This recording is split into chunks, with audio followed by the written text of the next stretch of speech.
আজকে খেলো ইন্ডিয়ার সংবাদ করিয়ে মাননীয় আজকে খেলো ইন্ডিয়ার একটি প্রোগ্রাম যেখানে মাননীয় প্রধানমন্ত্রী ভারতবর্ষের 16টা কলেজের মধ্যে আজকে পশ্চিমবঙ্গ থেকে আমাদের বিবি college Banwarilal Bhalotia college chance পেয়েছিল, সিলেক্টেড হয়েছিল এবং আজকে মাননীয় প্রধানমন্ত্রী খেলো ইন্ডিয়া নিয়ে যে ভার্চুয়াল মিটিং করেছেন সেখানে আমরা যুক্ত হয়েছিলাম এবং সেই কারণে আজকে শুধু আমি নই, আজকে আমার সঙ্গে রয়েছেন ডক্টর বিজেন মুখার্জি, আমাদের দেবতনু ভট্টাচার্য, আমাদের জিতেন্দ্র তিওয়ারি মহাশয়, এমএলএ আমাদের কৃষ্ণেন্দু মুখার্জি এবং আমাদের বিভিন্ন প্রফেসর্স, টিচার্স, স্টুডেন্টস অফকোর্স ছিলেন, স্পোর্টস পার্সন, তারা সবাই ছিলেন। এবং আজকে খুব দরকার এই খেলো ইন্ডিয়া, কিন্তু কারণ কি আজকে যে যুগ যেভাবে চলছে, ছোট বাচ্চারা স্কুল থেকে মোবাইলের মধ্যে রয়েছে, খেলাধুলোর আমরা ছোটবেলায় বড় হয়েছি, আমরা ছোটবেলায়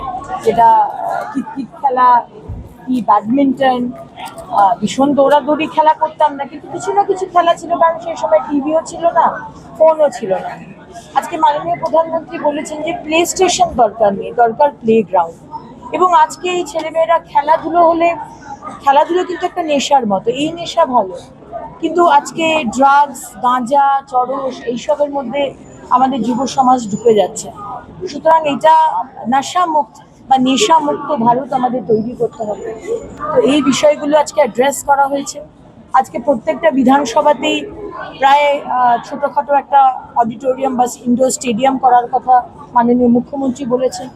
সুতরাং এটা একটা খুব পজিটিভ একটা জিনিস এবং নতুন সরকার মাননীয় মুখ্যমন্ত্রী শুভেন্দু অধিকারীর নেতৃত্বে আজকে এত বছর ধরে কেন্দ্রীয় যে প্রকল্পগুলো হচ্ছিল না, আজকে খেলো ইন্ডিয়ায় কেউ গুরুত্বই দিত না, কিন্তু আজকে আমাদের নতুন সরকার আসার পর আজকে খেলো ইন্ডিয়া নিয়ে যে এত এত কাজ করা যেতে পারে সেটা আবার করে শুরু হলো।